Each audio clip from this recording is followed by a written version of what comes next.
자, 오늘 이제 저는 제자입니까 시리즈 이제 마지막 설교를 좀 여러분들께 드리고자 합니다. 자, 과연 우리가 이제 오늘 본문을 통하여서는 이 공동체를 통하여서 하나님이 사람을 세워 가실 때, 오늘 이제 특별히 이제 3부 예배 중에는 재직원 임명이 있을 예정인데, 과연 교회가 어떤 원리로 사람을 세워야 되는 것이고, 또 지난주에 살폈듯이 또 우리 개인들은 어떤 마음가짐을 가지고 어떤 태도를 가지고 하나님의 나라 일을 감당해낼 것인가. 오늘 이 문제를 좀 읽었던 본문인 사도행전 13장 1절에서 3절의 말씀을 가지고 좀 여러분들에게 나누어 드리고자 합니다. 사도행전 13장은 일종의 분기점과도 같아요. 이 13장을 중심으로 해서 여러 가지 것들이 변하게 됩니다. 이전까지는 모든 사역의 중심이 예루살렘 교회와 베드로가 중심이었습니다. 그런데 13장으로부터 이제 그 기준점이 예루살렘 교회에서 안디옥 교회 혹은 이방인 교회들로 그 중심축이 옮겨지게 됩니다. 그리고 베드로에서 바울로 이게 옮겨지게 되는 전환점의 장이 바로 사도행전 13장이에요. 특별히 오늘 읽었던 이 본문은 상당히 중요합니다. 안디옥 교회가 본인들의 교회도 태동된 지 얼마 되지 않은 교회임에도 불구하고 여기서 어떤 결정을 합니까? 읽었던 본문 어떤 본문이에요? 5명의 교회의 최고 지도자들 중에서 바나바와 사울 2명을 선택하여서 그들을 선교사로 파송해요. 참 이 장면이 어떻게 보면 굉장히 대단하기도 하고 굉장히 조금 우스꽝스러운 장면이에요. 사실은 인간적으로 보면 그런 생각이 들 수가 있습니다. 어떤 생각이 드냐면 지금 안디옥 교회 본인들 코가 석자입니다. 태동된 지 얼마 되지 않았어요. 재정도 부족했고요. 사람도 부족했고요. 아직은 조금 더 우리 교회 조금 더 부흥해야 되는데, 아직은 재정 구조가 약한데, 선교사 둘을 파송하면 감당할 능력 없는데, 이런 이야기가 충분히 나올 만한 지금 상황이었었습니다. 그럼에도 불구하고 그들에게 임했던 그 성령의 역사가 교회를 그냥 두질 못해요. 여러분, 교회 가운데 성령이 임하면요, 여러분 어떻게 되냐면 이게 늘 이렇게 사람이라고 하는 게 이제 공동체도 마찬가지입니다. 이제 안으로 하면은 이게 그 에너지가 안으로 들어와지질 않아요. 그런데 오늘 성령께서 예루살렘 교회와 특별히 이 안디옥 교회에게 성령의 충만으로 임하자 이 꿈틀꿈틀대는 역사가 교회를 그냥 두질 못합니다. 그래서 오늘 말씀의 결론에서도 말씀을 드리겠으나 그 교회의 담임 목사격이었던 바나바가 손들고 선교사로 자청하고 교회는 기꺼이 그를 선택하여서 그를 선교사로 파송해요. 그러면 이 장면이 교회에게는 얼마나 위험이었겠습니까? 너무 큰 리스크잖아요. 그렇죠? 게다가 바나바 같은 사람은 인품도 좋죠. 그렇죠? 성경이 말하기를 그가 지혜와 성령이 충만하다고 말하죠. 설교 잘했죠.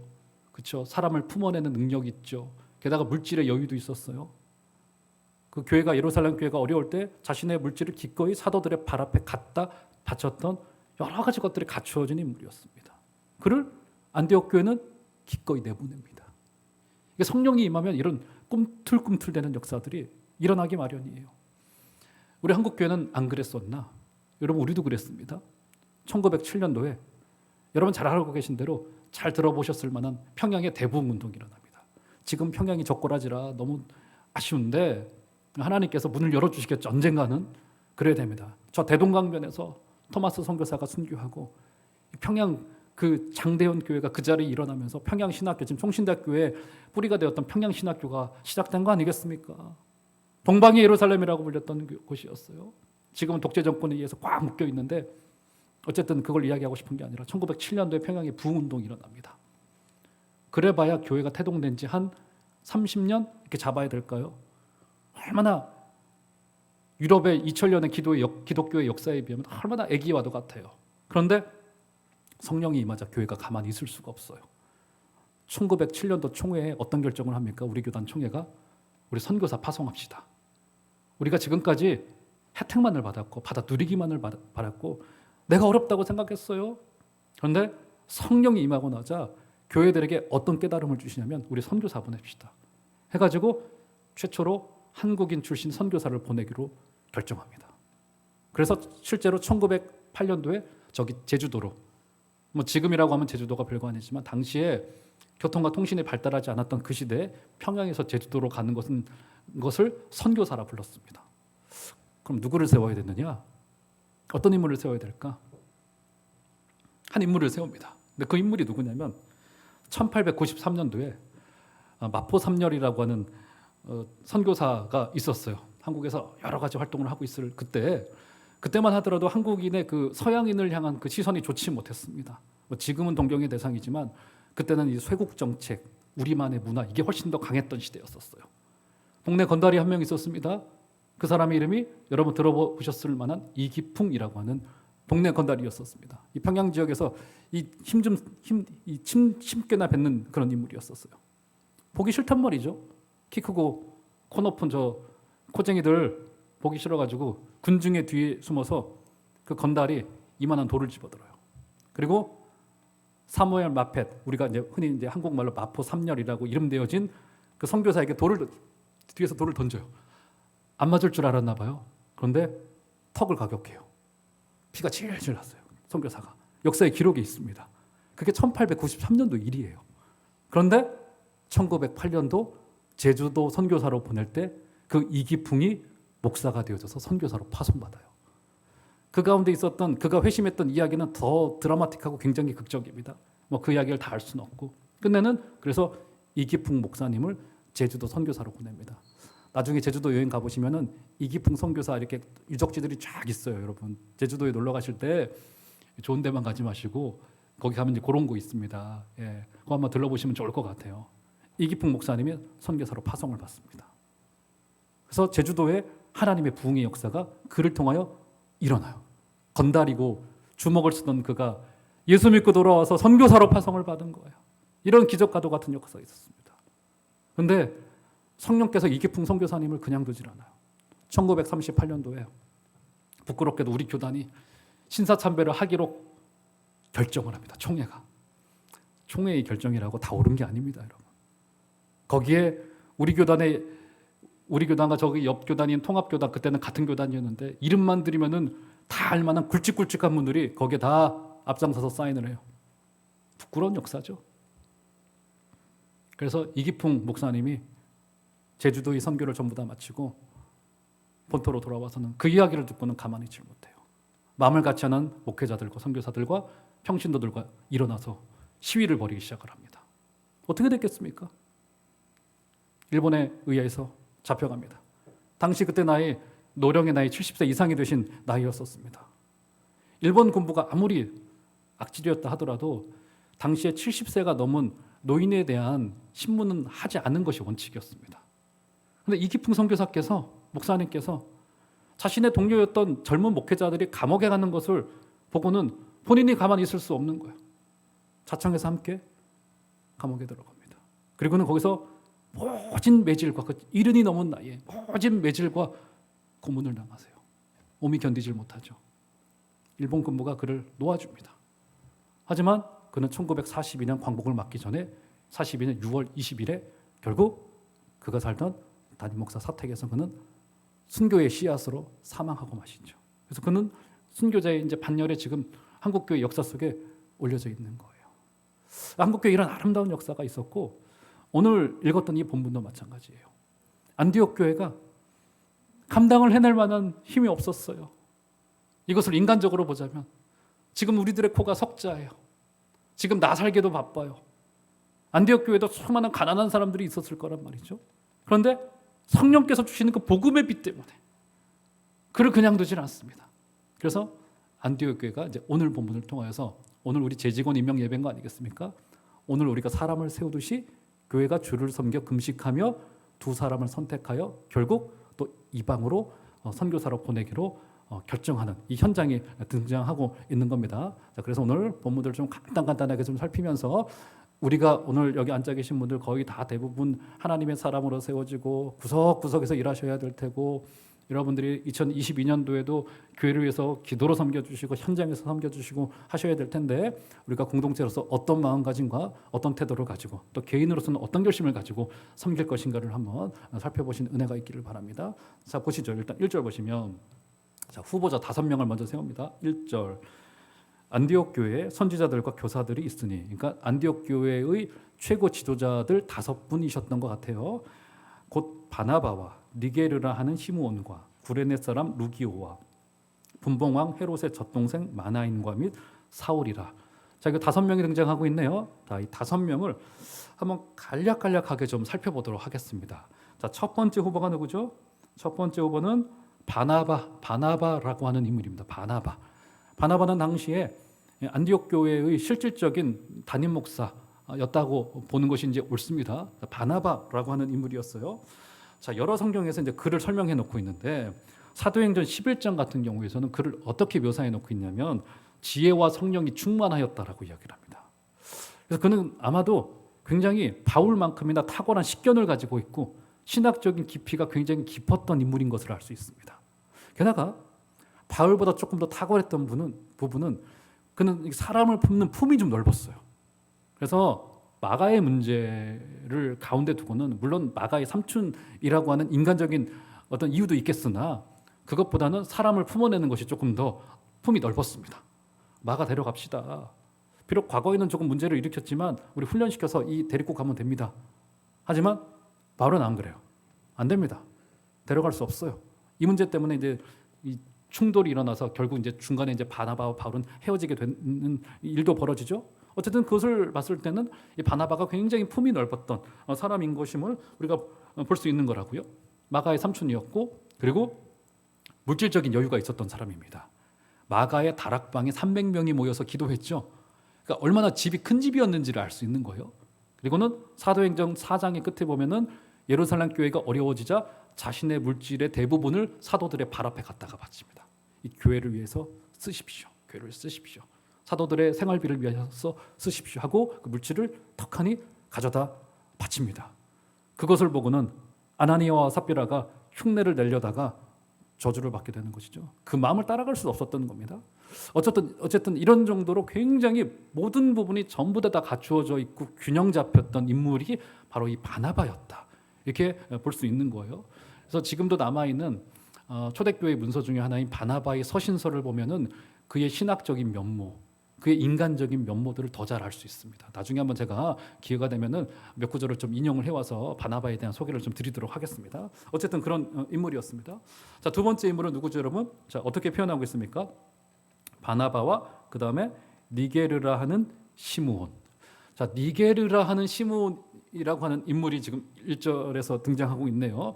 굉장히 복잡한 인물이에요. 자, 니게르는 어떤 뜻을 가지고 있냐면 흑인이라고 하는 뜻이에요. 흑인. 니게르라고 하는 시므온. 자, 시므온은 유대식 이름입니다. 아니, 그가 흑인인데 유대식 이름을 가지고 있는 거예요. 예를 들면은 이런 겁니다. 한국 거리에도 요즘 이태원에 가면 이제 흑인분들이 많이 걸어 다니시잖아요. 그분의 이름이 우상현인 거예요. 굉장히 독특한 이력을 가지고 있는 거죠. 어떻게 된 것일까요?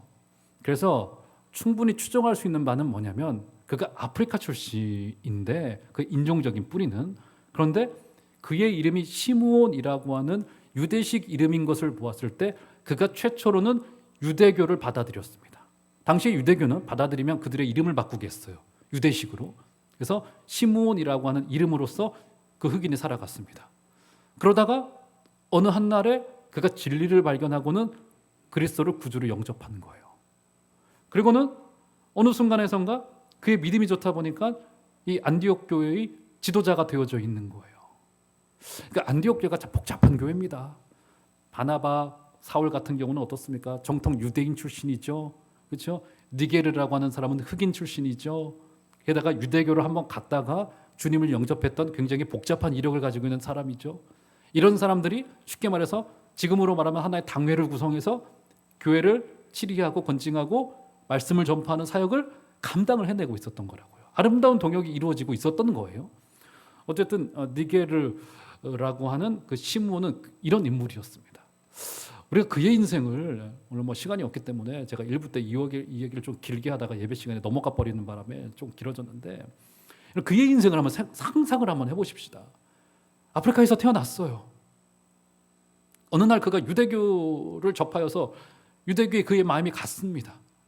그리고는 다시 그가 누구에겐가의 전도를 통하여서 다시 우리 예수님을 구주로 영접하게 되어졌단 말이죠. 여러분 어떻습니까? 그의 인생이 멋지잖아요. 그리고는 지금 다시 교회 앞에 손 들고 저 선교사 하겠습니다. 자청하여 지금 후보 중에 한 명으로 서 있는 거예요. 여러분 어때요? 여러분 제가 책을 한권 소개를 해드릴게요. 나중에 꼭 읽어보시고 어렵지 않은 책입니다. 폴 투르니에라고 하는 스위스 기독교 철학자이면서 심리학자인데 그 사람이 쓴 책 중에 모험으로 사는 인생이라고 하는 책이 있습니다. 그리스도인의 인생이 사실은 그래야 된다는 거예요. 성경을 보면 그리스도인들은 언제나 어디 한 곳에 머물러 있지 않았었습니다. 특별히 구약은 더더욱 그렇고요. 심지어 신약을 봤을 때도 그래요.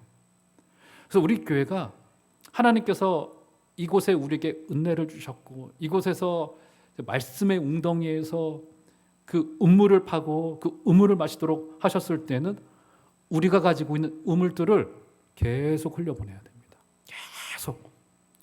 이것을 굳이 선교라고 표현하고 싶지는 않아요. 어떤 형태로든 구제가 됐든 사람이 됐든 물질이 됐든 이것이 내 안에 고여 있으면은 우리 안에 쌓이질 않아요. 사랑하는 여러분, 오늘 니게르라 하는 시므온과도 같은 이 아름다운 모험과도 같은 믿음의 삶을 걸어가시는 여러분들 되시길 주의 이름으로 축원합니다. 그가 지금 어떤 역사의 기록인지는 모르겠으나 안디옥 교회 앞에 저 선교사 하겠습니다. 흑인 출신이 이름도 또 시므온이에요. 얼마나 우스운 모습일 수 있겠어요. 참 아름다운 모습이죠. 두 번째 인물이고요. 세 번째 인물은 어떤 사람입니까? 구레네 사람 루기오. 참 이 사람도 복잡스러운 인물입니다.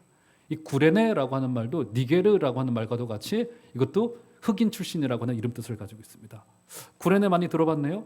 구레네 사람 시몬.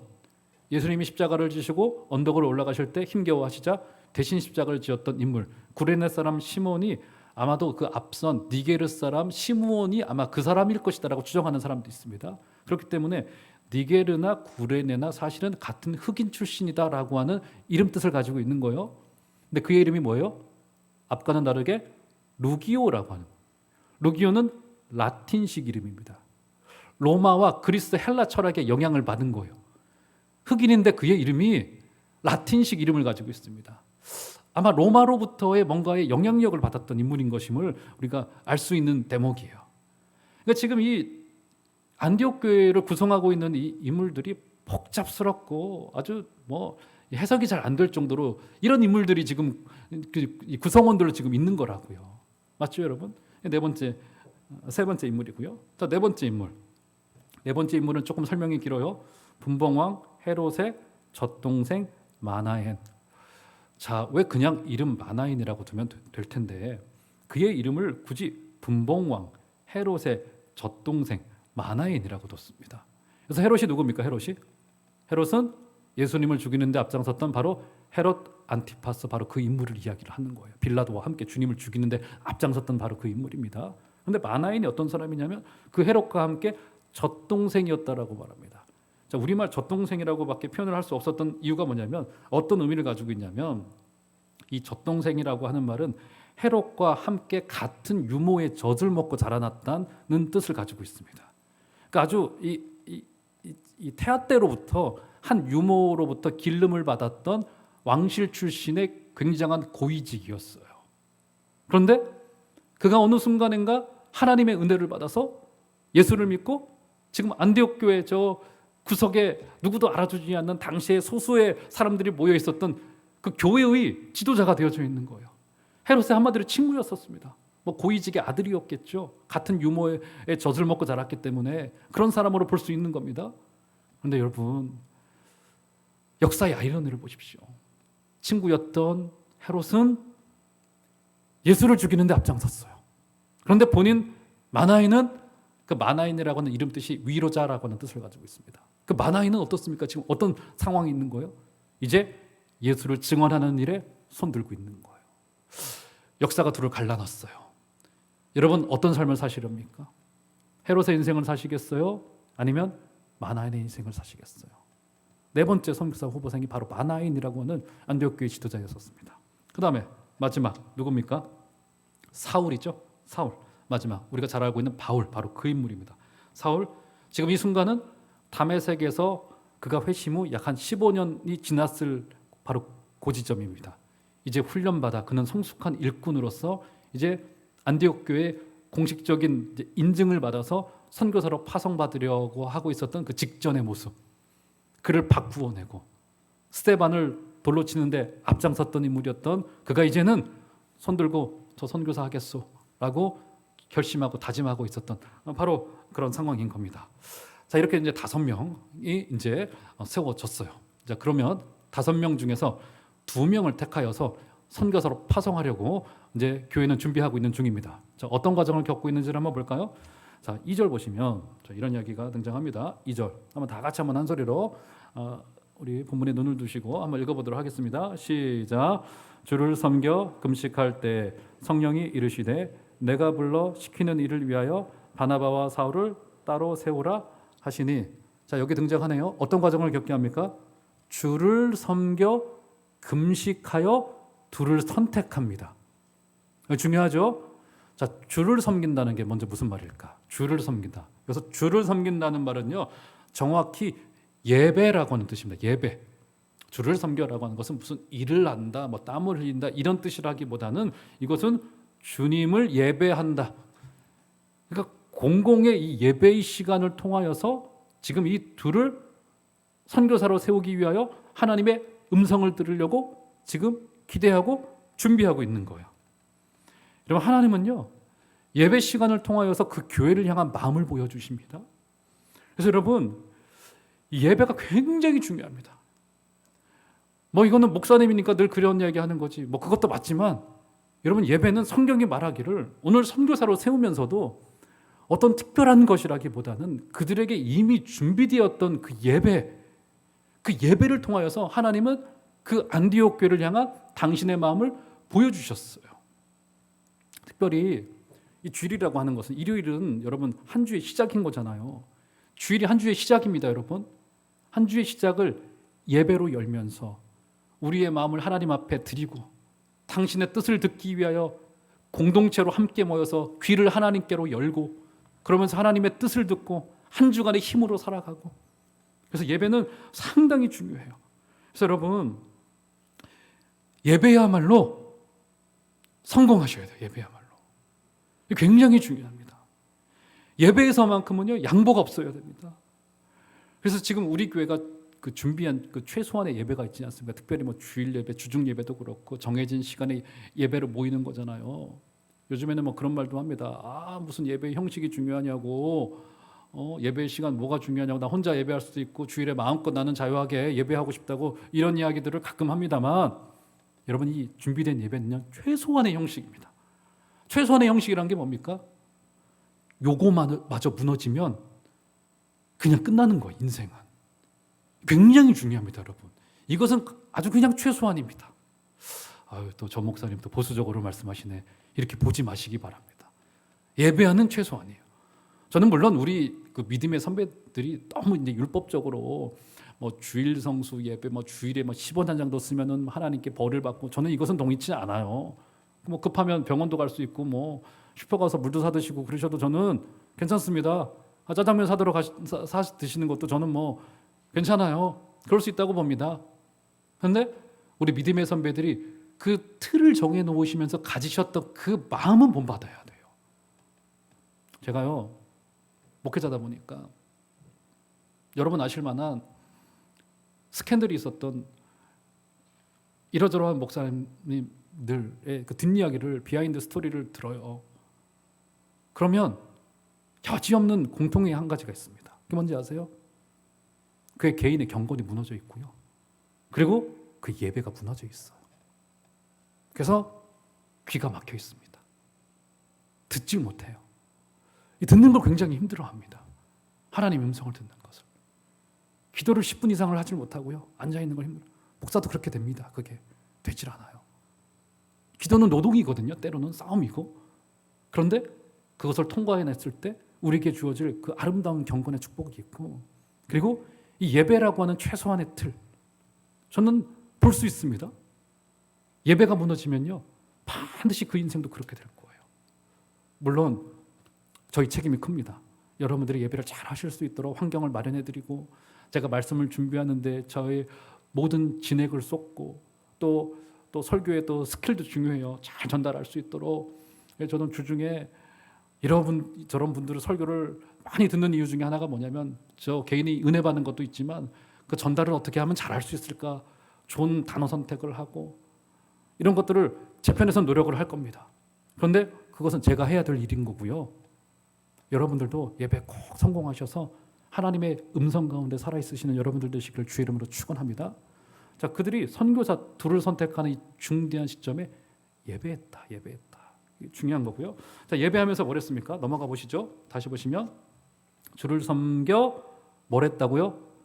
금식했더라. 금식. 자, 금식을 했어요. 금식. 자, 금식 뭘까요? 금식.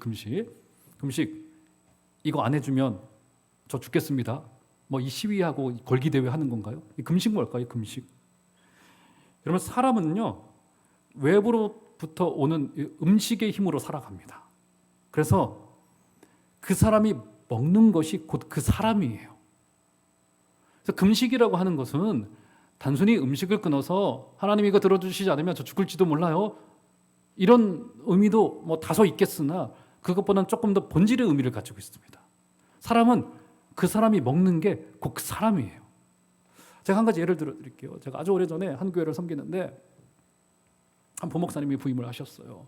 키는 한 저 정도밖에 안 됐습니다. 그런데 몸이 이랬습니다. 정말. 몸무게 세 자릿수였었어요. 세 자릿수도 그냥 보통 세 자릿수가 아닙니다. 뭐 굉장히 이게 몸이 막 거대해서 거기 회장님 필 나는 뭐 양복도 이거 장난 아니었습니다. 그래가지고 부임한 지 얼마 안 돼가지고 당시 담임 목사님께서 당신 살 빼시오. 내가 30kg를 빼면은 이 노트북 한 대 사주겠다고 담임 목사님이 걸으신 거예요. 못하리라 생각하셨나 봅니다. 그런데 그 이야기를 듣고는 그 친구가 그때로부터 트레이너를 붙여가지고 식단 관리를 해내면서 한 6개월 동안에 30kg를 뺐어요. 실제로. 노트북을 받았습니다. 사람의 외형이 완전히 달라지더라고요. 정말 깜짝 놀랐습니다. 그 사람이 워낙에 몸이 컸다 보니까 이 안에 이제 이 살도 막 나중에 살을 빼니까 막 주글주글해지기도 하고 또 이걸 또 하기 위해서 뭐 또 있더라고요. 어쨌든 막 그런 것까지 하고 그랬었습니다. 그래서 그 사람의 그러니까 완전히 인간 개조가 된 거예요. 근데 여러분 더 놀라운 게 뭔지 아세요? 그의 식습관 바뀌었죠. 음식 문화 바뀌었죠. 그렇죠. 모든 일상의 생활들이 전부 다 바뀌었습니다. 생활 패턴이 다 바뀌었어요.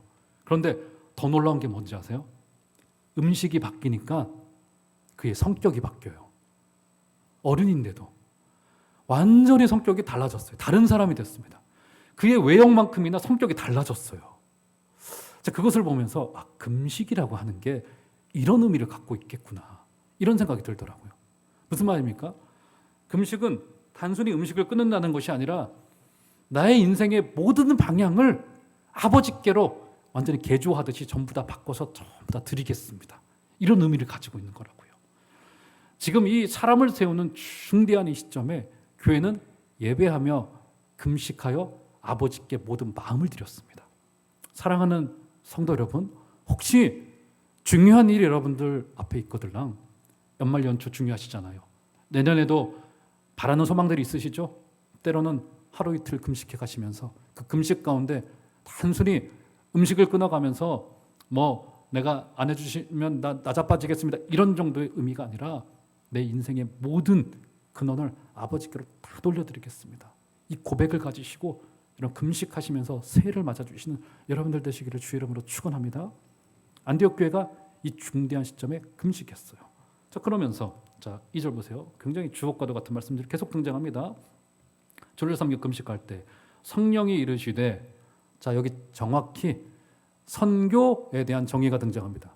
선교는 외국으로 가는 게 선교가 아닙니다. 여기 선교의 정의가 등장해요. 내가 불러 시키는 일, 이게 선교예요. 자, 오늘 우리는 사람을 세웁니다. 부장님 세우고 위원장님 세우고 각 헌신자들을 세워요. 그렇죠? 이거 왜 하는 겁니까, 여러분? 왜 하는 거예요? 내가 좋아서요? 내가 잘할 수 있기 때문에요? 그것도 일부분 맞아요. 우리 하나님이 인격이신 분이시기 때문에 우리가 잘할 수 있는 곳에 우리를 배치시켜 주시고 사람을 세워주세요. 그건 맞습니다. 그런데 본질은 아니에요. 본질은 뭡니까? 주님이 시키는 일이니까. 주님이 시키는 일이니까. 맞죠, 여러분? 여러분, 그래서요, 저는요, 꿈이 없습니다. 저는 비전이 없어요. 꿈이 없는 게 아니라 꿈이 없어요, 저는. 뭡니까? 저는 주님이 시키는 일을 위하여 이 자리에 있는 거예요. 종으로서. 저뿐이겠습니까? 오늘 재직으로 세워질 모든 분들에게 이런 결심이 있었으면 좋겠습니다. 내가 좋아하는 일을 하는 거 아닙니다, 여러분. 내가 관심 있는 일을 하는 거 아니에요. 심지어 내가 잘할 수 있는 일을 하는 것도 아니에요. 어떤 일을 하는 겁니까? 주님이 불러다 시키는 일. 거기에 순종하도록 우리를 부르시고 계시다고요. 사랑하는 성도 여러분, 주님이 시키신 그 일에 충성하여 주시는 여러분들 되시기를 주의 이름으로 축원합니다.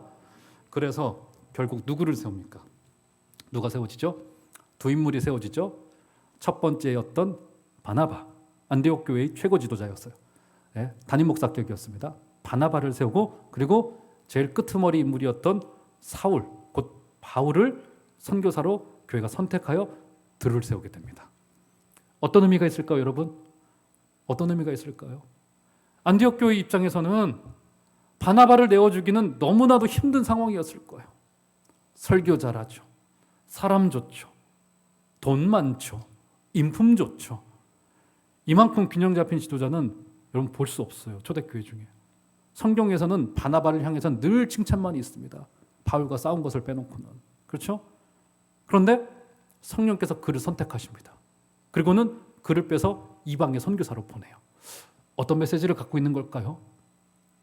아직도 약한 안디옥 교회예요. 그런데 바나바가 빠져도 괜찮다는 거예요. 무슨 말입니까? 그 교회도 결국 하나님이 하시겠다는 거예요. 맞잖아요, 여러분. 자, 그리고 제일 끄트머리 인물이었던 사울을 택합니다. 사울 물론 탁월합니다. 학문적으로 탁월하고 열정이 많았던 인물인 것이 맞아요. 그런데 아직은 좀 껄쩍지근하죠? 왜요? 10수년 전에 스데반을 죽였던 인물입니다. 아직은 교회 안에 그를 향하여서 의심의 눈초리를 가지고 있는 인물들이 있었을 거예요. 아니면은 마음의 서운함. 아, 스데반, 내 친척이 친척인데 돌을 던져 죽였단 말이야. 이 마음을 가지고 있었던 사람들도 있었을 거라고요. 그런데 이 중대한 선교의 일에 누굴 보내요? 사울을 우리 성령께서 그를 뽑아서 덕하니 보냅니다. 어떤 의미 있을까요? 이 선교조차도 우리 하나님이 하시겠다는 거예요. 이 바울과 이 바나바가 선택이 되어졌다라고 하는 것은 그 안디옥 교회에게나 아니면 그 선교에게나 매우 중대한 메시지를 갖고 있는 거라고요. 결국 우리 하나님이 하시겠다는 거고요. 결국 일을 하는 사람은 따로 있다는 겁니다. 바나바가 탁월하기 때문도 아니고요. 바울이 아주 훌륭하기 때문도 아닌 거라고요. 부족하기 때문에도 못하는 것도 아닌 거라고요. 결국 하나님이 이 사람들을 세워서 일을 감당토록 하시겠다. 사랑하는 성도 여러분, 비록 우리가 세워지나 저도 담임 목사로 세워졌고 우리 장로님들, 우리 안수 집사님들, 우리 교회 구석구석을 섬기시는 모든 분들이 세워지게 될 텐데 하나님의 은혜를 의지하여서 우리 교회가 아름답게 성장되어지는 복된 새해가 되시기를 주의 이름으로 축원합니다. 세워지시더라도 걱정하지 마시고 하나님이 하실 일을 기대하여 주시고 오히려 저를 통하여서 나를 통하여서 하나님이 어떤 일을 하실까를 기대하여 주시는 여러분들 다 되시기를 주의 이름으로 축원합니다. 그래서 결국 오늘 말씀의 결론 볼까요? 3절. 이에 금식하며 기도하고 두 사람에게 안수하여 보내니라. 자, 안디옥 교회가 두 사람을 안수하여 선교사로 보냅니다. 그리고는 4절 한번 보실까요? 4절. 두 사람이 성령의 보내심을 받았다라고 이야기를 합니다. 자, 오늘 말씀의 결론입니다.